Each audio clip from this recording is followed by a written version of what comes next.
Sa ating huling pag-aaral in the Gospel of John, mga kapatid, we have come to learn kung bakit po naggalit ang mga tao kay Jesus.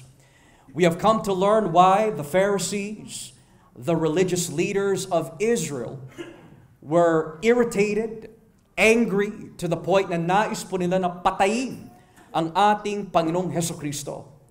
At ang rason po ay hindi dahil may ginawang masama ang ating Panginoon. Hindi dahil po nilapastangan po niya ang mga tao o miltrato po niya ang kanyang kapwa, but rather the complete opposite. This was the day of the Sabbath. Ito po ay naganap sa araw ng pamamahinga. At sa araw po ng pamamahinga, ang sabi po ng Biblia, nagpagaling po si Kristo sa araw po na ito kung saan ang naging object ng kanyang pagpapagaling ay ang isang lalaki who had 38 years of infirmity. And the Bible says, hindi po siya makalakad. Maari meron po siyang malubhang sakit. To some, they would call this isang paralytic na tao. At hindi po niya kayang o magawa na lumakad o tumayo na mag-isa. To the point na inaabangan po niya ang mga ibang tao upang matulungan po siya na mailapit sa isang pool.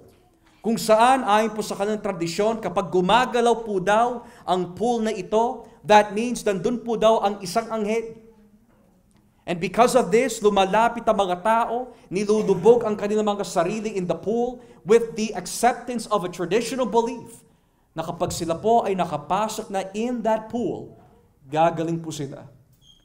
Pero ipinakita po ng Diyos pamagitan ng tunay na kahulugan ng araw ng pamamahinga that the Sabbath day is not simply just a day na magpapahinga ka from your works, physically speaking, kundi ang trabaho na dapat gawin ng isang tao na sumasamba kay Yahweh is to focus himself on God. Gumawa ng kabutihan sa araw na ito. At yan ang ginawa ng ating Panginoon bilang Panginoon ng araw ng pamamahinga. Pinagaling po niya ang isang lalaki who had 38 years of infirmity.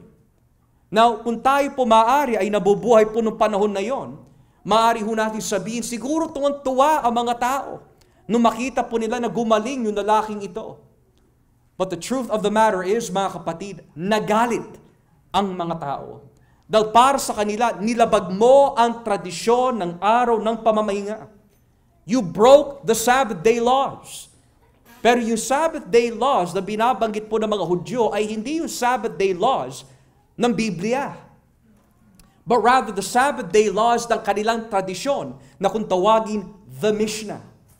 And according to the Mishnah, which was the rabbinical interpretation ng mga rabbis pagdating sa kasulatan, ang sabi po ng kanilang tradisyon was this: there are certain works that you cannot do sa araw ng pamamahinga. 39 to be more exact. Bahagi po dito, you cannot write 2 Hebrew letters on the Sabbath day. Kapag nilabas mo ang iyong kamay out of your home, that is considered a work on the Sabbath day. O kapag may naglilimos at pinasok naman po niya ang kanyang kamay sa bahay ng isang may kakayahan na magbigay at tumulong, that is also a violation of the Sabbath day. At hindi lang po yun, kapag binitbit mo ang iyong kama from one location to the next, nilabag mo na rin ang araw ng pamamahinga. At yun ang ginawa nung lalaking pinagaling ng Diyos of 38 years of infirmity. Nung pinagaling po siya ni Kristo, ang sabi ng Biblia, binitbit po niya ang kanyang kama at bigla po siya lumakad. Which sa pananaw ng mga Hudyo, nilabag mo ang araw ng pamamahinga. So nagalit po sila dahil sa ginawa ni Kristo. Pero kung natatandaan po natin, hindi po natapos ang kanilang galit doon. Nagalit din po sila hindi lang dahil pinagaling po nila ang lalaki, o pinagaling niya rather ang lalaki, pero nagalit din po sila dahil sa sinabi ni Kristo. At ano ho yun? Kung itataas po natin ang basa, in John 5 verse 17, look what it says here. Juan 5:17, sabi ng Biblia, pero sinabihan sila ni Jesus, patuloy na gumagawa ang aking Ama, kaya patuloy din ako sa paggawa. Dahil sa sinabing ito ni Jesus, lalong sinikap ng mga pinuno ng mga Hudyo na patayin siya. Sapagat hindi lang niya nilabag ang batas tungkol sa araw ng pamamahinga, kundi tinawag pa niya sariling Ama ang Diyos, at sa gayoy ipinapantay ang sarili sa Diyos. And we have come to learn a couple of Sundays ago kung ano po ang ibig sabihin, kumikilos ang Ama sa araw ng pamamahinga at kumikilos din ako. Dahil sa paniniwala po ng mga Hudyo, ang pwede lamang po magtrabaho o kumilos o gumawa ng anumang bagay sa araw ng pamamahinga ay ang Diyos. Bakit po? Dahil kung magpapahinga ang Diyos kagaya ng tao, at least from a mentality standpoint, humanistic standpoint, that would mean kung ang Diyos po ay hindi kikilos even on the Sabbath day, mawawalang buhay ang lahat ng bagay. Everything will cease to exist kung ang Diyos po ay hihinto sa kanyang pagkilos kahit po sa araw ng pamamahinga. Kaya para sa mga Hudyo at ayon po sa tinuturo ng Biblia, ang Diyos ay patuloy kumikilos regardless of the day. Pero hindi po natapos doon. Yun po was a consensus. Yun po ay isang general agreement amongst the religious Jews. Ang pwede lang magtrabaho ay si Yahweh. Pero ginatungan pa ni Kristo. Hindi lang ang Ama ang gumagawa. Pati na rin ako ay patuloy rin gumagawa. And that can only mean one thing. Kung ang Diyos ang siya lang gumagawa kahit sa araw ng pamamahinga, at sinabi ni Kristo, siya rin ay gumagawa sa araw ng pamamahinga, this would only imply one thing, kapantay ni Jesus ang Diyos. Pero maaari ho natin tanongin itong hapon mga kapatid, bukod pa ho sa pagkilos ng ating Panginoon sa araw ng pamamahinga, ano pa ho ang itinuturo ng Biblia, at least in the framework of John 5, kung paano po iprinisinta ni Kristo na siya po ay kapantay ng Diyos. How did Jesus demonstrate by presentation that He is equal with God the Father?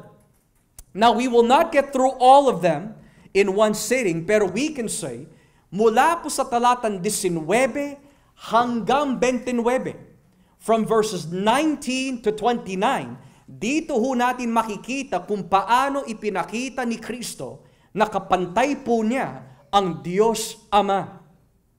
And that is, by summary, ipinapakita po ni Kristo kapantay po niya ang Diyos Ama by giving life to whoever He desires. Kung ang mga patay kayang buhay ng Ama, ganoon din ang kayang gawin ni Kristo. Pangalawa, sa pagbibigay hatol sa mga tao dito sa mundo. Kung si Yahweh ay may kakayahan na hatulan ng mga tao sa may katwiran at makatarungan na bagay at paraan, ganoon din si Kristo. Kayang-kaya po niya hatulan ang lahat ng tao, me and you, righteously, without any false accusations. And lastly, dahil po ang Diyos is eschatological sa kanyang plano, ganoon din si Kristo. Ang sino man, mga kapatid, makikinig sa kanyang tinig, ay bubuhayin po ni Kristo balang araw. Kung gaano po kakapangyarihan ang Panginoon na gawin ang mga bagay na ito, ganoon din si Jesus. So yun ang buod kung paano po ipinapakita ni Jesus na kapantay niya ang Ama. Pero dito sa mga binasa po natin in verses 19 and 20, I pray and hope na may mapulot po tayo dito tungkol sa pag-ibig ng Ama, sa gagawin ng anak, at ang magiging epekto po nito sa mga makakita sa Kanya. Simulan po natin dito sa verse 19. Kaya sinabi ni Jesus sa kanila, sinasabi ko sa inyo ang totoo. Ako na anak ng Diyos ay walang magagawa kung sa sarili ko lang. Now let's pause here for a moment. Now that would seem some form of contradictory statement.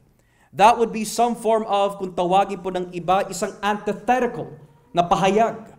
Which means, kung sasabihin mo kapantay mo ang Diyos and at the same time, sasabihin mo hindi mo kayang gawin ng anumang bagay sa iyong sarili lamang, then paano mo sinasabi na ikaw ay Diyos? Now let me repeat that again. Kanina, nabasa ho natin, sinabi ni Kristo, yung nagagawa ng Ama sa pagkilos sa araw ng pamamahinga, ginagawa rin ni Kristo. But the next verse goes on to say, walang magagawa ang anak sa kanyang sarili lamang. Dahil po sa tekstong ito at sa marami pa ho mga teksto na hindi inuunawa ng maigi, ito po ay nagbubunga at bumilikha ng isang interpretation na si Kristo ay hindi Diyos. Kailan lang may nag-message po sa aking asawa, isang minamahal po namin na tatay at matanda. Sabi po niya, you see, ito yung mga ilang teksto na nagpapakita at nagpapatunay na si Jesus ay hindi Diyos. Dahil hindi niya alam kung kailan siya babalik. Ayon sa Mateo 24:36. Totoo yun, sinabi ni Kristo, hindi niya alam ang araw ng kanyang pagbabalik, maliban lang ang Ama lamang ang nakaalam. That's true. That's in the Bible.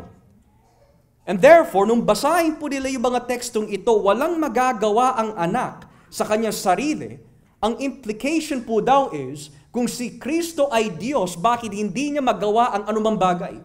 Pero hindi yan ang ibig sabihin ng pahayag ni Kristo. This is not the meaning of the statement of Christ. In English, the Son can do nothing by Himself.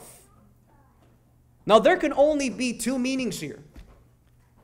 The first meaning, inaamin ni Kristo na hindi siya Diyos, kaya hindi niya magawa ang anumang bagay. Or number two, this could mean, ang lahat ng ginagawa ni Kristo ay hindi po pwede maging independent or isolated sa ginagawa ng Ama. Now, bakit po ito ang kanyang sagot sa mga nais pumatay sa kanya? Dahil sa paniniwala po ng mga Hudyo, iisa lang ang Diyos. Iisa lang si Yahweh. Dahil sa kanilang panalangin na kung tawagin the Shema, sa mga Hudyo meron po silang prayer na kung tawagin the Shema. At ang panalangin po nito ay madalas po nila pinapanalangin 3 to 4 times a day. At ano po yung panalangin po na yan? Hear, O Israel, the Lord thy God is one. The Lord thy God is the only one. O sa isang literal na panalangin, Hear, O Israel, Yahweh is one. Yahweh is our God. So sa kanilang paniniwala, ayon po sa kanilang pangunawa sa lumatipan, ang Diyos ay yung tunay nag-iisang Diyos.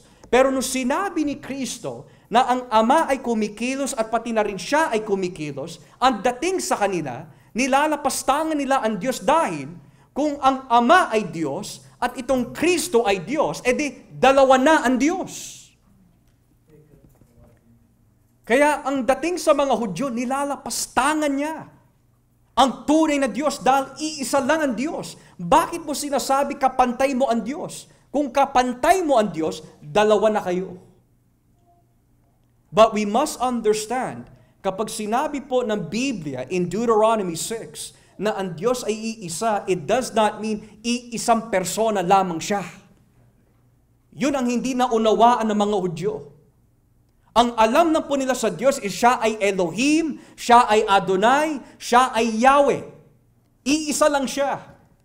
Pero habang tumatagal po ang progressive revelation ng salita ng Diyos as it's moving towards the New Testament, biglang nakikita po ng mga alagad na yung iisang Diyos na yan ay may Ama, may Anak, may Espiritu Santo.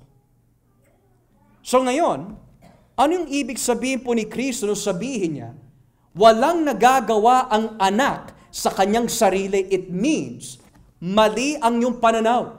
Huwag mong iisipin na porket Diyos ako, magkaiba na kami ng Ama. Nang ibig sabihin, nagkakaisa kami sa lahat ng gawain. In other words, kung may plano ang Ama, yung plano ng Ama, plano din ng Anak. At kung ano yung plano ng Anak, plano din ng Espiritu Santo. Kung ano yung kilos ng Ama, kilos din ng Anak. At kung ano yung kilos ng Anak, kilos din ng Espiritu Santo. Well, how do we know that? Unang-una, sino po ba nagpagaling sa araw ng pamamahinga? Si Kristo. Tama. Pero puspos pa siya ng Espiritu. So kasama din ang Espiritu Santo doon. Pero ang tanong, sino ang nagpahintulot na gumaling yung lalaking yon? Ang Ama. So this is what Jesus was saying. When He says the Son can do nothing of Himself, He is not doing something isolated sa kalooban ng Diyos. Nang ibig sabihin, Ama, alam ko yan ang plano mo, pero dahil Diyos din ako, ito naman ang plano ko. Hindi ganon. They are always in harmony. Kaya nga po sa pag-aaral ng covenant theology, which means ang teolohiya tungkol sa kasunduan, merong mga kategorya ho ito eh. In Reformed theology, may tinatawag the covenant of works. At ano pong ibig sabihin ng covenant of works? It means, nagbigay ng kasunduan ang Diyos kay Adan, kung siya po ay lalakad sa kasunduan nito, mamumuhay po siya for all of eternity at magiging maayos ang kanilang kalagayan for all of eternity. Pero alam ho natin mga kapatid, nilabag ni Adan yung kasunduan na yon. So nagbigay na naman ang Diyos ng covenant of works kanino? Kay Noah, as a covenant of promise. Then nagbigay din po siya ng kasunduan kay Abraham. Then nagbigay din po siya ng kasunduan sa Israel. Then kay David. These are all covenant of works and promises. Pero alam ho natin, ang bawat isa sa kanila ay nagkasala. Kaya nung dumating po ang bagong tipan, yan yung tinatawag po na Jeremias 31, the covenant of grace. Dahil lahat ng mga kasunduan na binali at nilabag ng yung mga ninuno, dumating na ang anak ng Diyos, ang tunay na anak ng Diyos. Upang yung mga binali po natin na kasunduan, siya na ang tutupad. Yan kung tawagin, not the covenant of works, but the covenant of grace. Pero bago pa ho dumating yung tinatawag, the covenant of works, bago pa ho dumating yung tinatawag, the covenant of grace, meron pa ho isa pang kasunduan na bago pa man likhain ang mundo, naroon na. At yan po yung tinatawag, the covenant of the Trinity. The covenant of the Trinity. That means, lahat na naganap bago pa man likhain ang mundo ay planado na sa plano ng Ama, ng Anak, at ng Espiritu Santo. In other words, ito yung pinlano ng Ama. Ito yung tutuparin ni Kristo. Ito yung gagawa at tutulong. And that is the Holy Spirit. Upang matupad ang plano ng Ama. So when we look at these things, mga kapatid, nothing in the Trinity is ever done independently. Ang Espiritu Santo, hindi po siya kumikilos outside of Christ, outside of the Father. Si Kristo, hindi po siya kumikilos outside of the Father and outside of the Holy Spirit. At maaari ho natin tanungin, Pastor, saan natin mababasa sa Biblia na ang Espiritu Santo hindi siya kikilos outside of the Father and the Son? Basahin nga po natin ang John chapter 16 para makita po natin ang unity ng ating Diyos. John 16, talatang 13. John 16, verse 13. Tignan niyo po. Pero pagdating ng banal na Espiritu, na siyang tagapagturo ng katotohanan, tutulungan niya kayo para maintindihan niyo ang lahat ng katotohanan. Ang ituturo niya ay hindi galing sa Kanya. Sasabihin niya kung ano lang ang narinig niya at ipapahayag din niya sa inyo ang tungkol sa mga bagay na darating. Well, parang may kahawig ah. Kanina, ano po sabi ni Kristo? The Son cannot do anything from Himself. What does Jesus say about the Holy Spirit? Hindi magpapahayag ang Espiritu Santo of anything of Himself. That means, ang Ama at ang Anak at ang Espiritu Santo ay nagkakaisa sa lahat ng bagay. Nang ibig sabihin, ito ang kasunduan. Ito lang ang ituturo, ito lang ang magaganap, ito lang ang mangyayari. So ito lang ang function ni Kristo. Ito lang ang function ng banal na Espiritu. Ito ang function ng Ama. Hindi nila pwede baliin ang kasunduan na yon. Bakit po? Dahil hindi na kailangan. Dahil ang kanilang ginawa na plano ay perpekto na. Kaya mga kapatid, napaka-importante na maunawaan po natin nung sabihin po ng ating Panginoon, the Son can do nothing from Himself, does not mean na siya po ay isang maliit na Diyos at ang Ama ang makapangyarihan Diyos. O si Kristo ay hindi Diyos at ang Ama ay tunay na Diyos. But rather, sinugo po si Kristo hindi dahil nais po niya tuparin ang kanyang kagustuhan, kundi ang kagustuhan at kalooban ng Ama. Now, ano po yung application po nun sa atin, sa isang banda? Tayo po ba bilang mga Kristiyano, mga kapatid, meron po ba tayong ginagawa independently from Christ? Ito yung kagustuhan ni Kristo, pero nandito tayo. Nais natin hawakin si Kristo, pero hawak din po natin ito. Kung tayo po ay magiging Kristiyano at tutularan po natin ang ating Panginoon, kagaya po ni Kristo, we must not do anything independently of Christ. Kasi si Kristo mismo ang nagsabi, apart from me, you can do nothing. At yan ang pinipilitan po ng maraming tao sa mundo, within the church. Nais po nila patakbuhin ang iglesia apart from Christ. Nais po nila magplano apart from Christ. Nais po nila abutin ang mga bagay apart from Christ. And the Bible teaches us, without Him, wala tayong magagawa. Si Kristo po ang nagbigay ng magandang halimbawa. Never po siya gumagawa ng anumang bagay, never po siya magtuturo ng anumang bagay, never po niya gagawin again ang anumang bagay na lihis sa kagustuhan ng Ama. So that's the first thing. Sinasabi ko sa inyo ang totoo, ako na anak ng Diyos ay walang magagawa kung sa sarili ko lang. Kundi, ayon po dito, ginagawa ko lang ang nakikita ko na ginagawa ng aking Ama. Alam niyo po mga kapatid, noong mga panahong ito, may lumilitaw na po isang kawikaan, a Semitic proverb na lumilitaw po during the times of Christ and perhaps even much more earlier. And this proverb contained a certain lesson. And that was, kung ano po yung occupation ng Ama noong mga panahong ito, tutularan din po siya ng kanyang anak. Magbibigay po ako ng halimbawa po sa inyo mga kapatid. Kagaya po ni Haring David. Ano po ba ang occupation po ni Haring David? By calling. Hari. So ano po ang naging occupation ng kanyang anak na si Solomon? Hari. When it comes to Christ, sa kanyang pagiging tao, He was called Jesus, the son of what? The carpenter. Well, who was Joseph? A carpenter.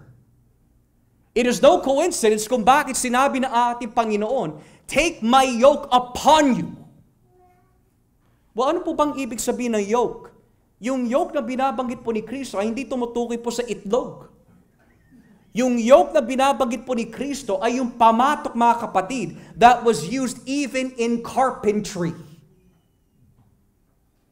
He was using carpentry language. Bakit po? Dahil yun ang ginagawa ng kanyang stepfather sa laman. So bakit napaka-significant po nun na yung ginagawa ng Ama, ginagawa din ng anak? Dahil si Kristo bilang anak ng Diyos, ginagawa lang niya yung ginagawa ng Diyos Ama. At never po siya hihiwalay doon. So ngayon, sabi po dito, in John 5:19, pagkatapos po niya sabihin, walang magagawa sa sarili ko lang, sabi pa ho niya, kundi ginagawa ko lang ang nakikita ko na ginagawa ng aking Ama. Now, this is fascinating dahil he uses the words, I only do. Kapag sinabi, ginagawa ko lang, may limitation ho yun. At ano po yung limitation po na yun? It's not that he is limited na wala siyang kakayahan to do anything, but rather, dahil siya po ay banal at perpekto, yung framework ng kanyang pagkilos is only within the parameters ng pagkilos ng kanyang Ama. Nang ibig sabihin, ang lahat ng ginagawa ni Kristo na himala, ang lahat ng itinuturo ni Kristo na doktrina, ay doktrina at himala at gawa ng Diyos Ama. Pero ginamit pa ho niya dito yung salitang nakikita. Na sino ho dito makapagsasabi, I can do everything that I see God is doing.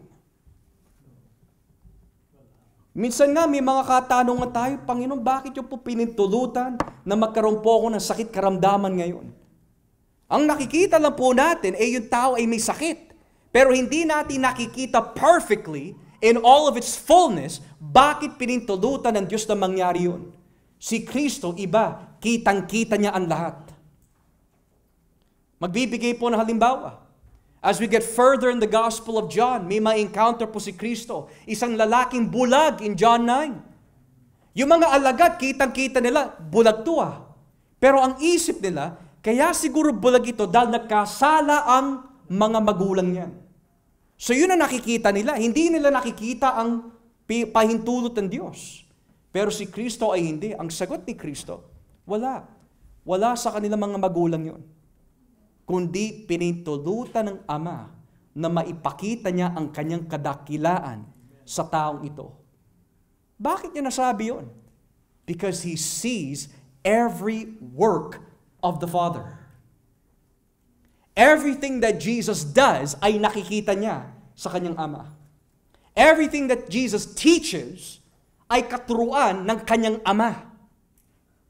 So makikita ho natin dito mga kapatid, nung magalit ang mga tao sa kanya dahil sa katuruan po ni Kristo, hindi lang po sila nagalit kay Kristo, nagalit din po sila sa Ama. Dahil lahat ng lumalabas sa bibig ni Jesus ay nanggagaling sa Ama. Halimbawa, in John chapter 7, kung ating po babasahin, John chapter 7, talatang 15, John 7, verse 15. Tignan niyo po ang nakalagay dito. John 7, verse 15. Sabi ho, namangha sa kanya ang mga pinuno ng mga Hudyo at sinabi nila, paano niya nalaman ang mga bagay na ito? Gayong hindi naman siya nakapag-aral. Verse 16. Kaya sinabi ni Jesus sa kanila, hindi galing sa akin ang mga itinuturo ko, kundi sa nagsugo sa akin. Pagpatuloy pa ho natin, verse 17. Malalaman ng sino mang gustong sumunod sa kalooban ng Diyos kung ang itinuturo ko ay galing nga sa Diyos o sa akin lang. Ang nagtuturo ng mula sa sarili niyang karunungan ay naghahangad lang ng papurihan siya. Ngunit ang naghahangad na papurihan ang nagsugo sa kanya ay tapat at hindi sinungaling. Now, we come to see and come to learn, mga kapatid, that hindi lang po yung himala ay nanggaling sa Ama through Christ, pati na rin ang kanyang katuruan. When Jesus says, I am the way, the truth, and the life, that's not just Jesus' doctrine, that's the Father's doctrine.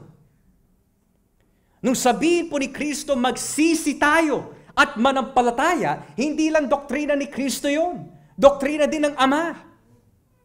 When Jesus says, if anyone desires to follow after me, he must deny himself, take up his cross daily and follow me, hindi lang doktrina ni Kristo yon. That is also the Father's doctrine. So kaya pag-akyat po natin sa langit, at iniisip natin na sa pag-akyat po natin sa langit, sasabihin natin sa Ama, Ama, alam ko mahigpit ang iyong katuruan, pero pinakinggan ko lang po si Kristo. Alam ko may doktrina ka, Ama, pero yung doktrina ni Kristo ang pinakinggan ko. Kaya papasukin niyo ako. What do you think the Father's gonna say? No. Dahil ang doktrina ko, at ang doktrina ni Kristo, at ang doktrina ng Espiritu, ay iisa. And that's what people don't understand. In the early church, may isang heretic by the name of Marcion. Marcion of Sinope. He went on to teach that ang Diyos ng lumang tipan ay napakadupit, mabangis, mahigpit, masyadong banal. Pero ang Diyos ng bagong tipan, malumanay, mahinahon, mapagmahal. And therefore, gumawa po siya ng isang Gnostic na katuruan that the God of the Old Testament is bad and the God of the New Testament, Jesus, is good. But there's a problem. Dahil lahat ng itinuturo ng ating Panginoon is always within the framework, lahat ng itinuturo ko ay nanggaling sa Kanya. Kapag hindi mo ito tinanggap, hindi mo rin siya tinanggap. Everything is always connected sa Father and Son. Always. John 1:1, in the beginning was the Word, that's Christ. And the Word was with who? God. Yung relationship, kitang-kita mo na eh. John 3:16, for God, the Father, so loved the world that He gave who? His only begotten Son. Kitang-kita mo na yung relasyon ng dalawa. So hindi natin pwede ipaghiwalay yung dalawa. Yun ang nais po niya iparating sa mga Hudyo. Walang magagawa ang anak independently dahil ang Ama at ako ay iisa sa lahat ng gawain at layunin. Pero bukod pa ho dito, nabanggit din ng ating Panginoon.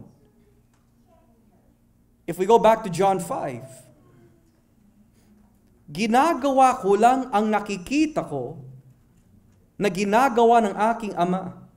Now, there are 3 passages I want to show you here dahil kapag pinag-aaralan po natin ang Gospel of John, dahil ang Gospel of John is the most theological gospel out of the 4, every single word that is emphasized, may kahulugan po yan. So in the Gospel of John, anong ibig sabihin? Ginagawa ko lang yung nakikita ko. Well, let's go back to John chapter 1 para makuha po natin ito. John chapter 1 verse 18. How significant is the word nakikita?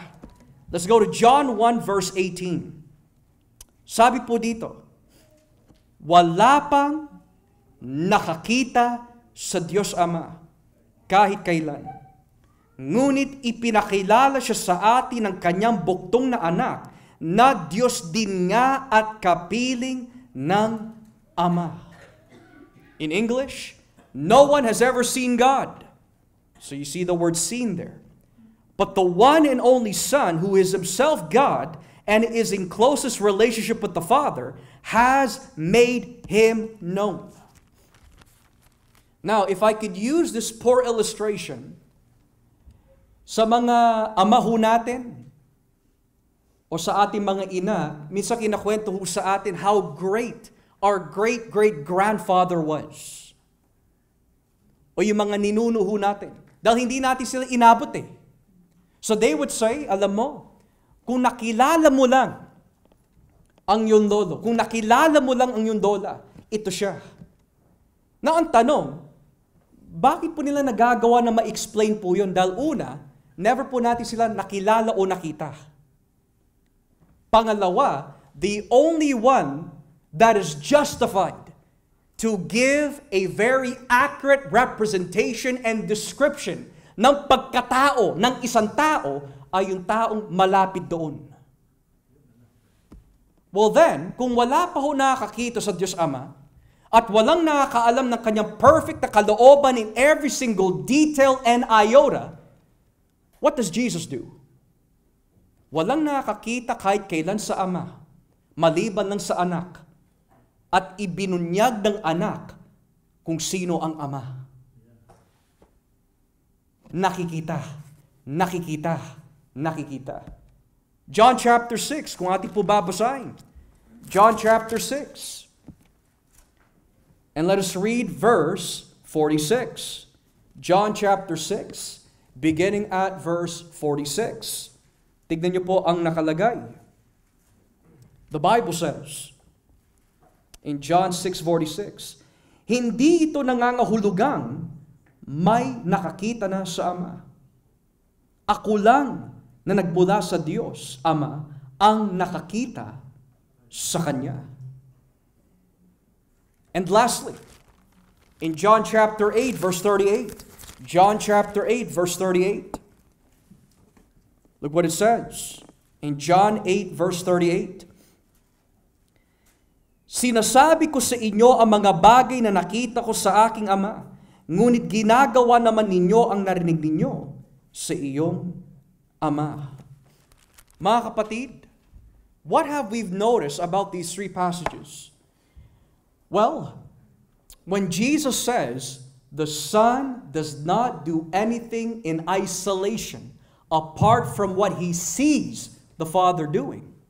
That's another way of saying, lahat ng kanyang ginagawa, lahat ng kanyang pagkikilos, lahat ng kanyang itinuturo, ay itinuturo, ginagawa at kinikilos ng Ama. We have this idea na ang Diyos Ama is a God of love and mercy. We have this idea that God is a God answering praying God, or is a praying answering God. We have this idea that God is about healing, He's lovable, He's loving, hindi siya masama. He's not mean, hindi siya mahigpit. Tanggalin po natin sa salita masama, hindi siya mahigpit. Pero makikita ho natin mga kapatid, kung ang Diyos ng dumantipan ay mabuti, matuwid, mapagmahal, maawain, mapagpasensya, ganoon din si Kristo. Bukod dito, kung Ama ay humahatos sa mga masasama at pinapatay ang mga masasama, yun din ang ginagawa ni Kristo. And we might ask, Pastor, saan natin mababasa sa Biblia na pumapatay si Kristo? I read Matthew, Mark, Luke, John. Wala ako nabasa na pumapatay si Kristo ng masasama. You're right. In the four Gospels, you won't find it. Try reading Revelation chapter 19. Sa kanyang pagbabalik, when Jesus Christ returns, every single person that has not committed their lives to Christ, uubusin ni Kristo one day. Well, let's take it further. Sino yung unang tao na pinatay sa bagong tipan in the church? Ananias and Sapphira. Sino ang pumatay according to Acts 5? The Holy Spirit. So does that mean the Holy Spirit lang ang may kagawa po nun? Oh no.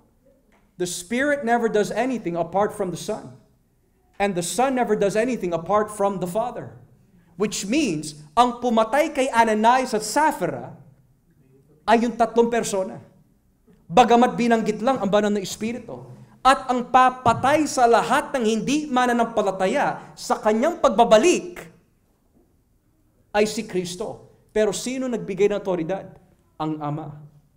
At sino po nagpatotoo nito? Ang Espiritu Santo. And how do we know ang lahat ng kapangyarihan ng paghatol ay binigay kay Kristo? Basahin nga po natin ang John chapter 5. And let's see what the text says here. John chapter 5, verse 22. John 5, verse 22. Look what the text says, mga kapatid. John 5:22. Hindi ang Ama ang hahato sa mga tao, kundi ako na kanyang anak. Dahil ibinigay niya sa akin ang lahat ng kapangyarihang humatol. Now some would say, Pastor, parang, and God forbid, sabihin po natin ito, pero maaari sabihin ng iba, utusan lang si Kristo.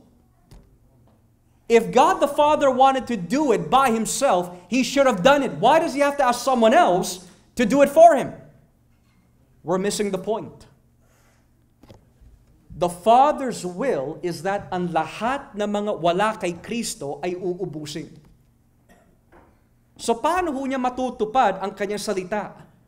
Ipapadala niya ang salita na nagkatawang tao. That is Christ. So we have to understand, mga kapatid, lahat na nangyayari sa bawat aspeto at anggulo ng ating buhay, the Father, the Son, the Spirit is a part of that. Hindi natin pwede sabihin, Ama kasi, Ama. Buti pa si Espiritu Santo nakikinig sa akin. Mali. And we cannot say, Lord Jesus, why did you allow that happen? Buti pa ang Diyos Ama lagi nakikinig sa akin. Mali. Kung ano yung pinintulutan ng Ama, pinintulutan din ng Anak, na pinintulutan din ng Espiritu. At kung ano yung hindi pinayagan ng Ama, hindi rin pinayagan ng Anak, hindi rin pinayagan ng Espiritu. The unity of the Trinity. Now, why is that important? Because nais po ipakita ni Kristo sa mga Hudyo. We're not talking about two gods here. When I say, kumikilos ang Ama at kumikilos ako sa araw ng pamamahinga, hindi ko sinasabi dalawa ang Diyos. Ang sinasabi ko, iisa ang Diyos, monotheistic. Kaya lang, in that one being of God, may 2 at 3 persona na kumikilos. Kailan lang ho, may isang matanda na dumapit sa amin, tinanong kami. Alam mo, may nabasa ko sa Biblia, John 10:30, I and the Father, we are one. Yung we, plural, 2 ang Diyos. Mali. Jesus was monotheistic. What does monotheism mean? Mono meaning only, theism meaning God. There's only one God, monotheistic. Sa katuruan ni Kristo, never po siya magtuturo na 2 o 3 ang Diyos, kundi isa lang palagi. Kagaya po nito, John 17:3, habang kinakausap po niya ang Ama in the great high priestly prayer, you are the only one true God.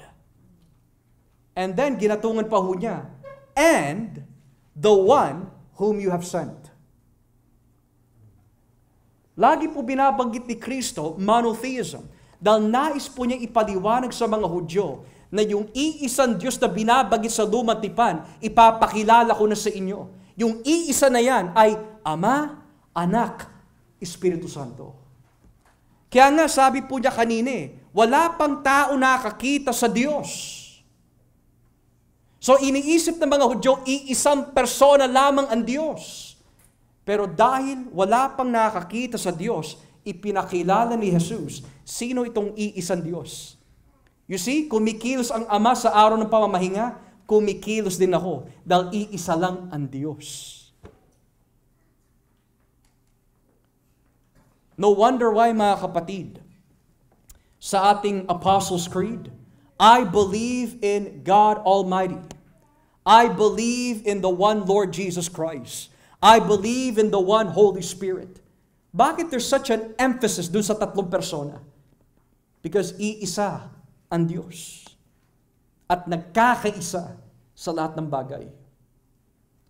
As we move further along in verse 20, tignan niyo po ang nakalagay sa John 5 verse 20. Minamahal ng Ama ang Anak, kaya ipinapakita niya sa Anak ang lahat ng ginagawa niya. At higit pa sa mga bagay na ito, ang mga gawaing ipapakita niyo sa akin na gagawin ko para mamangha kayo. 3 things that you will learn from this passage.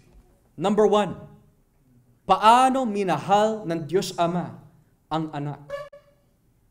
In the earlier chapters, babasahin ko lamang po sa inyo, in the earlier chapters of the Gospel of John, specifically in John 3:35, sabi po ng teksto ho dito, babasahin ko lamang po sa inyo, Mahal ng Ama ang kanyang anak at ipinailalim sa kapangyarihan niya ang lahat.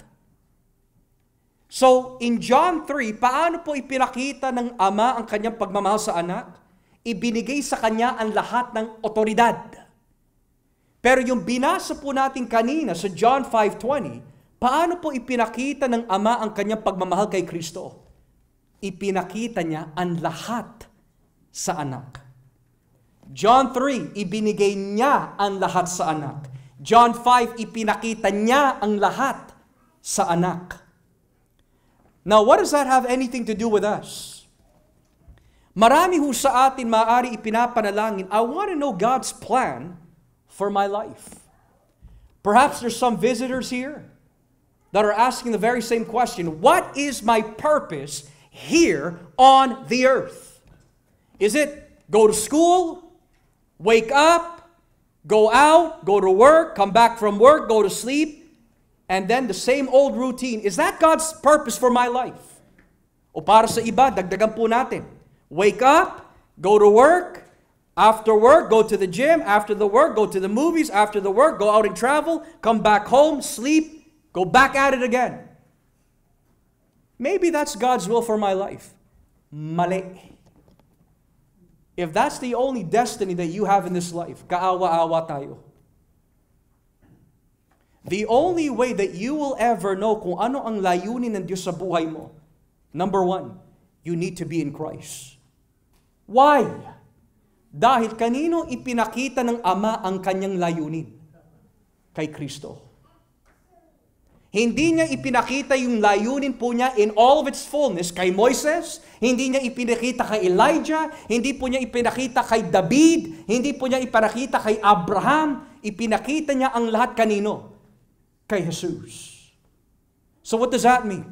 Hindi ko malalaman kung ano yung tawag ko, kung ano ang layunin ng Diyos sa aking buhay hanggat ako'y na kay Kristo Jesus.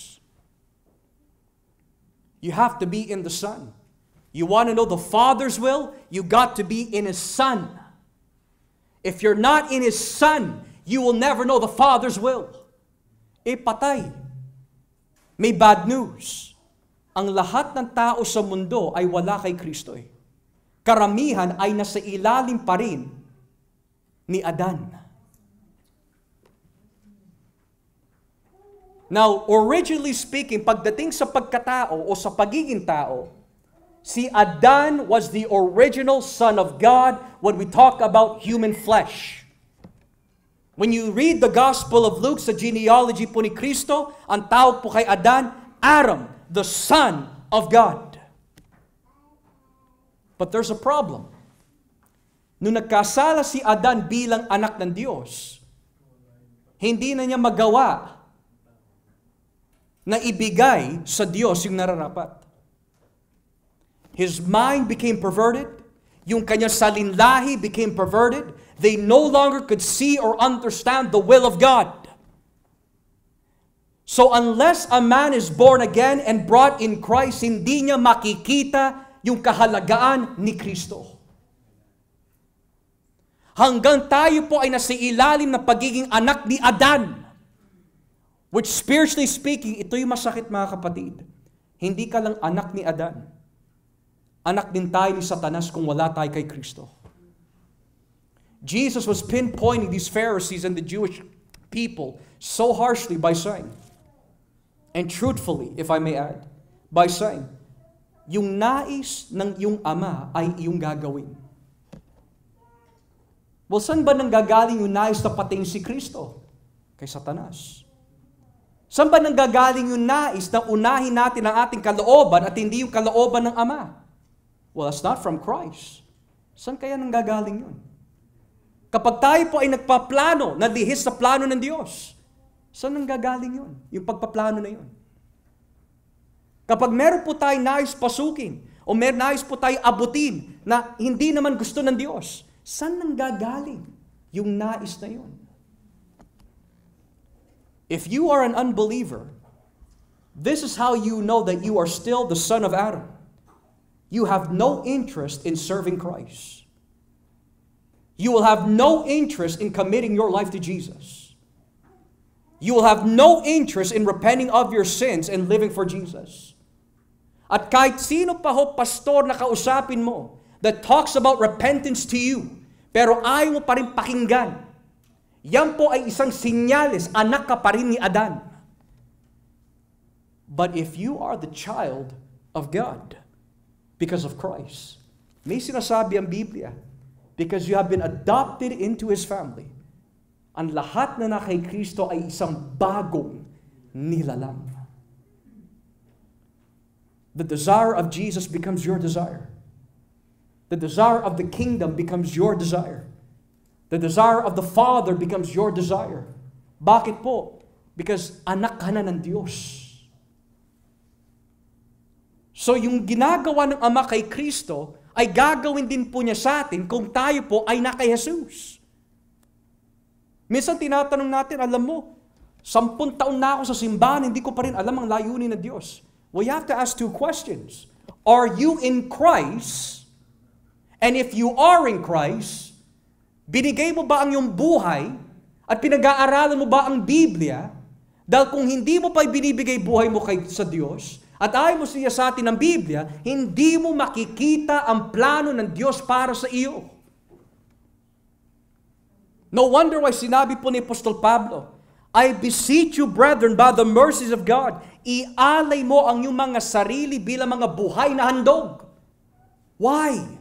Dahil hindi lang po yan yung tunay na pagsamba. So that you may know the perfect, holy, righteous will of God. Pero kanina mo ibibigay ang buhay mo? Doon sa tao kung saan ibinunyag ng Ama ang lahat ng detalye ng kanyang plano. And that is Christ. Sometimes when we think about the word will of God, iniisip natin, I wonder what's God's special will for my future husband, my future wife, my future job, the future place I'll be living in one day, my future car. Kung hanggang dun lang ang plano ng Diyos para sa atin, ang babaw na ating pagkakaintindi tungkol sa kaharian. Kasi let's talk about it. Marriage will be dissolved one day at the new state. Yung mga kotse, bahay, trabaho, career, susunugin po yan balang araw at the new heaven, new earth. Then what then should be? Yung tinatanong natin when we think about the will of God. When we talk about the will of God, mga kapatid, it's another way of saying, I want to be conformed to the total image of Christ. That means, ano kaya ang plano ng Diyos sa akin when I evangelize? Ano kaya ang plano sa akin para maalagaan ko ang aking pamilya spiritually? Ano kaya ang plano ng Diyos sa aking asawa, sa aking mga anak to bring them closer to Christ? Pero kung none of those will of God na iniisip natin touches on that, you've missed the mark. Tignan niyo yung sinabi na ating Panginoon sa mga alagad. Sinabi ni Pedro, Panginoon, iniwan na po namin lahat. What does Jesus say? He doesn't say, don't worry. You get fancy ships one day. Don't worry, you get a beautiful career one day. Plano yun ng Diyos eh. No, what He says is this. Ang lahat na nagsusuko ng lahat ng bagay para sa aking bahay, pamilya, lands, for my name's sake, makakasama ninyo ako balang araw in the regeneration. Anong ibig sabihin nun? The new heaven and the new earth. Yun ang gusto ni Satanas. Dito ka lang mag-focus. At habang dito ka nakafocus, nabubulok ka. Nabubulok ang spiritual mo, nanlalamig ka. Yan ang gusto ko. Mag-focus ka lang dyan. Sige. Abutin mo, nais mo abutin. Sige, kilalanin mo yung mga dapat kilalanin ng mga tao, girls. For the young Christians, hanapin mo lahat ng kabunduhan. But little do we know, lumalayo na ang loob natin sa Diyos. You're becoming more and more like the son of Adam rather than the son of Christ. Pero kung tayo po ay mananatili kay Kristo by the will of the power of God, lahat ng pinapakita ng Ama kay Kristo ay ipapakita din ho sa atin sa pamagitan ng kanyang mga salita. Kaya mga kapatid, napaka-importante na magtulungan po tayo sa biyaya ng Diyos, na basahin ho ito. Dahil ito ang ating salamin. Just like The Pilgrim's Progress. You think para lang sa mga bata na yun, mga kapatid? Alam niyo po ba kapag pinapanood namin ang Pilgrim's Progress, nakaka-convict? Hindi lang po siya cartoon. Kasi habang nandito po tayo sa mundo, dayuhan ho tayo. Mga estranghero ho tayo. Strangers of the world, but citizens of heaven. So when you are in Christ, you will know the will of God. Pero habang hindi ho tayo dumalakad with Christ, never natin makikita yung plano ng Diyos para sa atin. Pastor, ano nga po ba plano ng Diyos sa atin? Kung nasaan ka ngayon, bahagi po yun ng plano ng Diyos, pero sikapin mo na lalong hanapin siya. Dahil hindi yan ang katapusan. Marami pa. Pastor, so you mean na yung nasa akin ngayon, hindi ko na isusuko yan? Depende. Kasi may mga bagay na binibigay ang Diyos to test you kung mas mamahalin mo ito kesa sa Kanya. God gave Abraham Isaac. But when God asked for Isaac, anong ginawa ni Abraham? Handa niyang ibigay. Because he understood na kahit mamatay po si Isaac, bubuhayin po siya muli ng Diyos. So wag natin iisipin na kapag may binigay po ang Diyos sa atin, hindi niya pwede bawiin po yun just to test you. He will. But you will only know the will of God kapag you are in Christ. So as we end off in John 5:20, sabi pa ho dito, minamahal ng Ama ang anak, kaya ipinapakita niya sa anak ang lahat ng ginagawa niya. At higit pa sa mga bagay ni ito ang mga gawaing ipapakita niya sa akin na gagawin ko para mamangha ka. Mga kapatid, anong ibig sabihin po nun? At higit pa sa mga bagay na ito. Ano yung mga bagay na ito na tinutukoy po ng ating Panginoon? What is He referring to here? What are these things that He will do much more greater than these things? Well, yung mga bagay na ito na tinutukoy po ng ating Panginoon, unang-una, yung ginawa po niya doon sa lalaki na pinagaling po niya of 38 years of infirmity. Now, for us, kung may nakakita ho tayo, isang dumpo, isang paralitiko, let's say for 40 years, and all of a sudden tumayo na lang, at biglang dumakad dahil pinagaling siya ni Jesus, what would be your reaction? Wow! Pero sabi ni Kristo, no. You think that's great? I will show you more. Kagaya po yung sinabi niya kay Nathaniel. Sinabi po niya kay Nathaniel, nakita kita. Bago lumapit dito, nakita kita na sa ilalim ng puno. Ano sabi po ni Nathaniel? Ikaw na nga ang hari ng Israel. Ikaw nga ang Mesiyas. Namangha ka ba dahil sinabi ko na sa ilalim ka ng puno? You will see greater things, sabi ni Jesus. Yung iniisip natin na greater, hindi pa ho yun sa plano ng Diyos. You need to understand, mga kapatid, kapag ikaw ang nagplano at hindi yan plano ng Diyos, it's not great. Regardless of how it looks like. Pero kapag ang Diyos ang nagplano at ikaw ay sumunod sa kanyang plano, you will see greater things.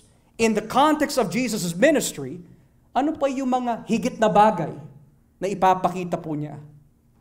The raising of the dead. Pangalawa, bringing judgment to the world. At sa kahulian, ang kanyang resurrection at the end of the Gospel of John. Because in the ideology ng mga tao nung unang taon, there's no such thing ng muling pagkabuhay. Ang iniisip lang po nila is kapag ikaw ay muling nabuhay, hindi kasama katawan, espiritu lang, lakbay diwa. Pero ipapakita ng Diyos ang lahat ng kanilang paniniwala tungkol sa muling pagkabuhay ay mali. Yun yung mga higit pa na bagay na ipapakita ho niya. Now that's the context of John 5. Pastor, what is the application ngayon? The application is this. This is God's perfect will. Na maibigay mo ang buong buhay mo sa Kanya. Because there is a place waiting for those who will get right with God. May tinuturo po ang Biblia, bagong langit at bagong lupa. A new heaven and a new earth. Kung saan wala ng kamatayan. Kung saan wala na po kahirapan, sakit, karamdaman. Kung saan wala na po kalungkutan. Kung saan nangako ang Diyos, every tear I will wipe away from their eyes. Ang nais ng Diablo ay ito, dito ka lang, focus here, invest here, be rich here, enjoy here. Pero ang will ng Diyos, look to Jesus. This world is passing away, but look to Jesus. Maari may mga ilan ho sa inyo na ngayon, maari may mga ilan ho sa atin ngayon. Bisita, kapatiran, ang Diyos lang ang nakakaalam ng puso ninyo. Only God truly knows your hearts better than you know your own. You might believe in God, pero hanggang dun lang. You will not enter the new heaven and new earth just by believing only. Dahil ang mga demonyo ay naniniwala din. Si Satanas ay naniniwala din. Believing is not enough intellectually. Believing includes surrendering your life to His service. Handa mo bang paglingkuran ng Panginoon? Handa mo bang ibigay ang iyong sarili kay Kristo? Hindi siya namatay sa krus ng Kalbaryo para mamuhay po tayo how we want. Namatay po siya sa krus ng Kalbaryo to show you the way. Dahil mga ligaw tayo na tupa. We need a shepherd who is faithful and righteous and good. And that's Jesus. Pinapangako ko sa inyo mga kapatid. At yung pangakong ito ay hindi nanggagaling sa akin. Pero pinapangako ko po sa inyo, galing po sa Biblia. Kung ibibigay niyo po ang lahat ng iyong buong pagkatao sa Kanya, it is far much more better than whatever you will experience on this side of life. Walang maikukumpara ang mundo sa ibibigay ng Diyos balang araw. I love basketball, but basketball is not the end goal. For some of you, sports is the end goal. That will never be satisfying for you. Believe me. For others, it's money. Don't fall in that trap. Para sa iba, relasyon, family, children, husband, wife. That's not the end goal. Kung tatanayin po natin ang mga Kristiyano in the 17th century, what is the chief end of man? At sasagutin po nila, to give glory to God. How do you give glory to God? By giving your life to Him. How do you not give glory to God? Kapag hindi ka pa handa na isuko ang buong buhay mo sa Diyos para paglingkuran siya the way He wants to be served. This afternoon, mga kapatid, hindi lang po natin natutunan na kapantay ni Kristo ang Ama. Hindi lang po natin natutunan na si Kristo po ay Diyos. Pero natutunan din po natin na ang lahat ng kalooban ng Diyos ay na kay Kristo Jesus. At malalaman po natin ang kalooban ng Diyos kung tayo ay na kay Kristo Jesus. Will you take this time to give your life to Christ, that you also may know the perfect will of God? As we pray.